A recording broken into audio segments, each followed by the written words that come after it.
What's going on, guys? Welcome back. Today we are wrapping doors. I'm going to say right off the bat, if you haven't seen my other videos in a series, go check those out first. There's a lot of things that I mentioned in there that are useful that I probably will not mention in this video. Now, if you have seen my videos, you already know my philosophy. That is to start with the easiest panel and work to the most complicated, most difficult panels on the car. So, started with the roof, progressed to the hood, the trunk, the sides, then the doors, right? What I'm doing here is I'm actually testing out the method of wrapping into the gap on my door. And you could tell my fenders aren't wrapped, the side of my car isn't wrapped. I was doing this ahead of time before I even got to wrapping those panels. I kind of wanted to test it out and see how this was going to work and how everything was going to go down. The reason I'm testing this is I would much rather ruin a small test scrap piece, basically, of wrap, extra wrap that I'm not going to use anyhow, versus wasting the entire sheet that I'm going to use for my door. I don't want to experiment with that piece. If I try something and it doesn't work and it screws it up, guess what? I'm screwed. I have to throw out that entire huge panel that I was going to use to wrap my door. Instead, I'd much rather use some small pieces of scrap that are going in the trash anyhow. Use that, test on that, learn on that, see what works, see what doesn't. Test different methods for wrapping in behind the door, because obviously there's a gap there. I can't get a finger in there. I have a tool, and you'll see that in a little bit. But this is my test ground. I wanted to know what I was going to do before I actually did it. I highly recommend doing this for anything that you are unsure of when it comes to wrapping your car. There are some things, unfortunately, you can't really test ahead of time, but for the vast majority of things, you can use test scraps, you can use pieces and different techniques and just see what works and what doesn't. You could also notice the measuring tape stuck to my door.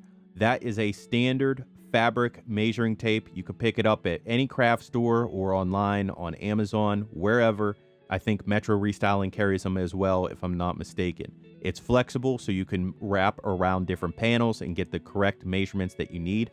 All I did was I took some small neodymium magnets. I picked them up at Home Depot. You could also order them online. And I attached them to the measuring tape with some masking tape. It's not magnetic. They're not going to stick, but you can tape them in place. And that also ensures that you're not going to scratch your car with them, but it's going to hold your measuring tape in place where you need it. It's amazing. I highly recommend it. So here we are ready to wrap these doors. So this large sheet that I'm using is the offcut from the side of my car. If you haven't seen that video, I cut it exactly out of that piece. I highly recommend doing that. If you're on a truck or an SUV, that might not work because the sides are bigger. But on my car, I very well was able to get the side doors out of this piece. I will mention I have the STi. It's an 06. I have the frameless doors. So the door that I have to cover really is only the lower half.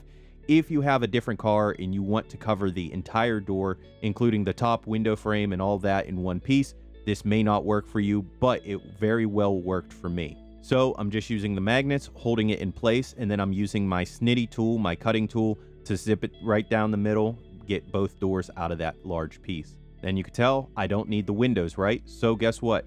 Cut it out, just trim it down to the door so that I have that extra. It's scrap. I don't need it, and it's out of my way. Piece that I don't need goes back to the trunk. Lock that down in place. It can hang out there. I'm going to get to it a little bit later, but I'm obviously going to focus on one door at a time. On my car, the front door is a little bit easier to work with compared to the rear door. Both doors are fairly easy and flat, but the rear has the wider quarter panels that it blends into. So in my case, it was easier to start with the front door.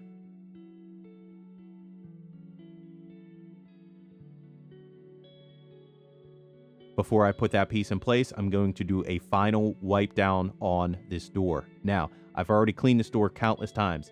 I've cleaned it, I've re-cleaned it, I clay barred it, I cleaned in all the cracks and crevices, but I'm going over it once again because there's dirt in the air, there's dust in the air, there's lint. Anything that gets under your wrap is going to show through and you're not going to be able to get rid of it. So it's very important to make sure that you get all that debris out off of the door, away from the wrap before you even start. Once that's clean, we could come back in with the wrap, lock it down into place, and apply it.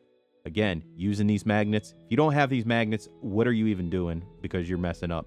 Using the magnets to hold it into place, and then you'll see the technique that I use. It's basically the hinge method. If you've ever applied the decal, it is the same principle. You're basically going to get everything in place, then bend over a small portion of the wrap, cut the backing away, and then tack that down into place. Obviously, this has the air release backing, so you can reposition it as many times as you want. Just don't lock it in until you have it right where you want it.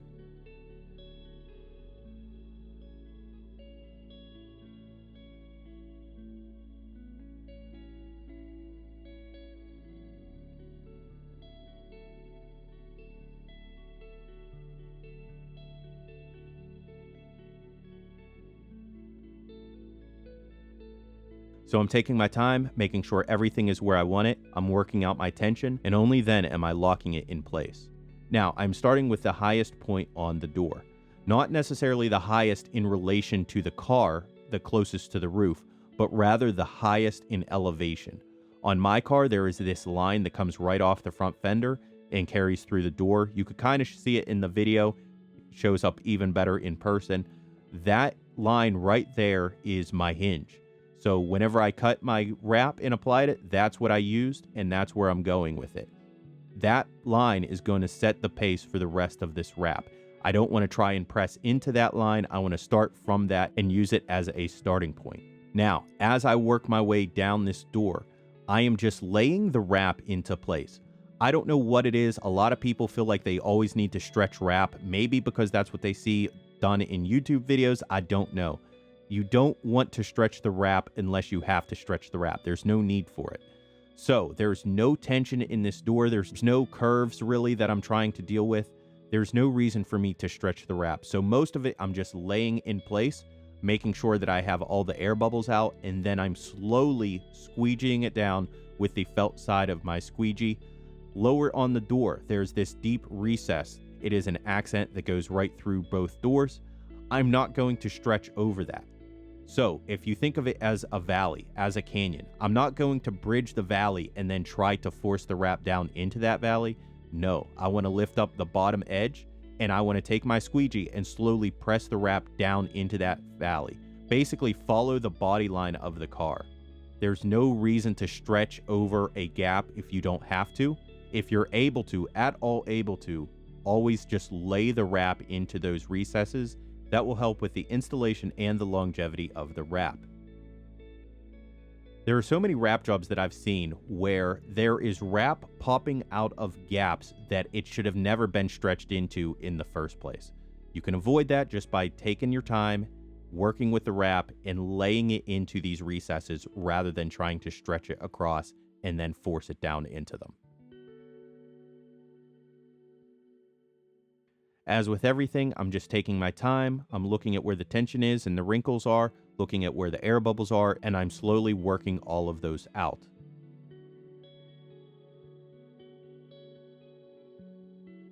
As I get to the door handle and the edges of the door, I'm going to use my heat gun because yes, in those areas I do need some heat. I want to warm up that wrap. It will help relax it a little bit and make it more pliable. So yes, use heat where you need to use heat, stretch where you need to stretch, but otherwise, if you don't have to, I'd recommend not doing it. I also laid painter's tape around the door. As I mentioned in previous videos, that tape is going to allow me to tuck the edge of that wrap in. Without it, it's not going to tuck. The adhesive on the wrap is so aggressive that it will just stick to the other wrap that's already there or just the surface of the car. Because the painter tape is basically backed with paper, it's going to slide past it and allow me to tuck in that wrap.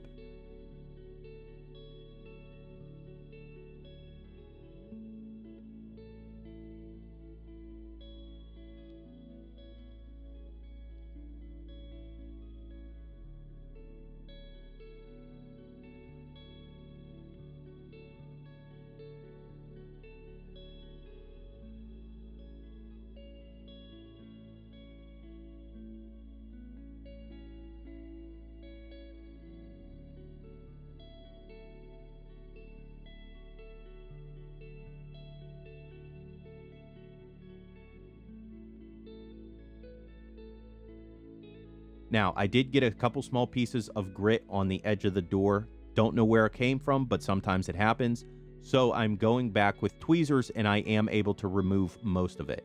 That's not a guarantee. There were other times when I wasn't able to do that, but it is an option, especially if it's in a place that is not so noticeable.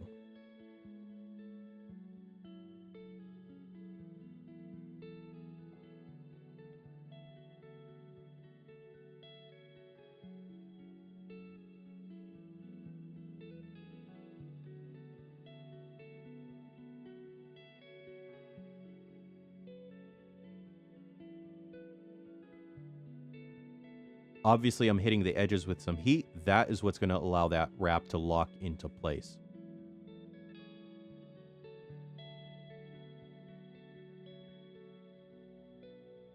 And the same goes for the back door.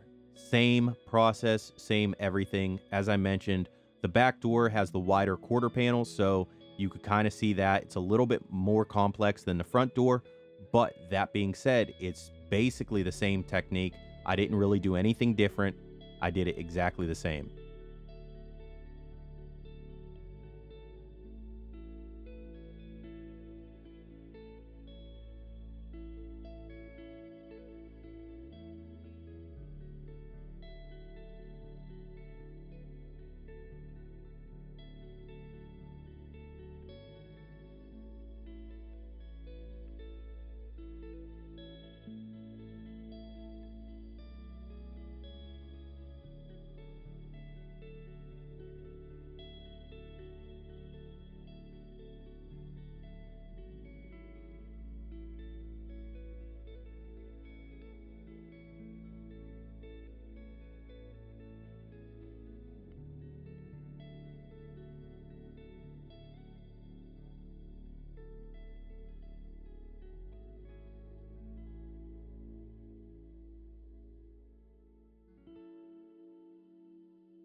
As you can tell, I'm adding a separate thin strip of wrap on the rear door to take care of the front seam.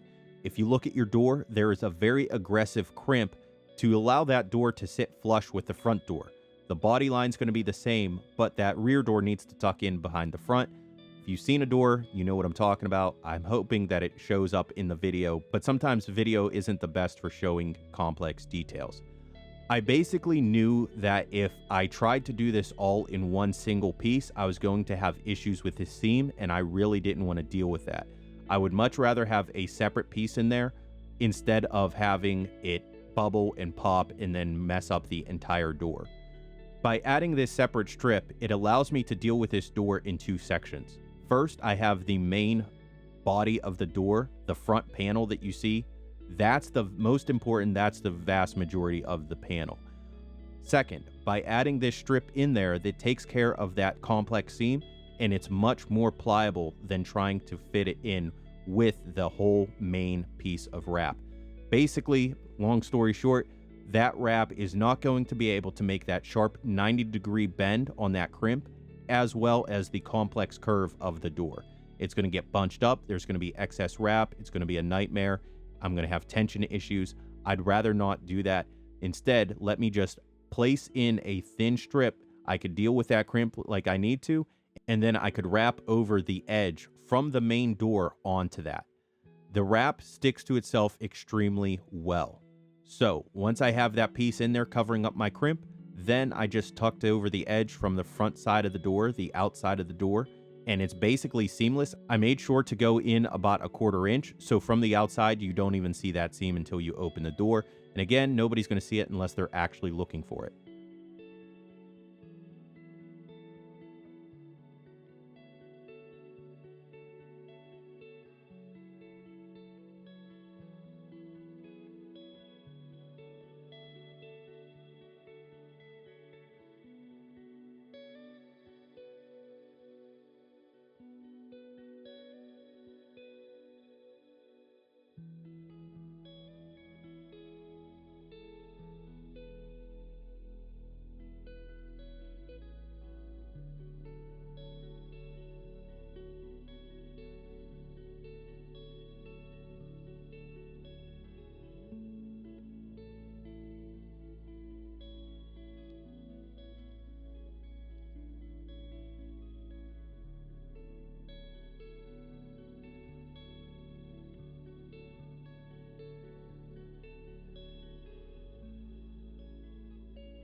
So that's how I wrapped my doors. I hope you learned something. I hope you were able to see everything that I was doing in this video and it all made sense. If you have any questions, drop it in the comments below and I'll do my best to answer them.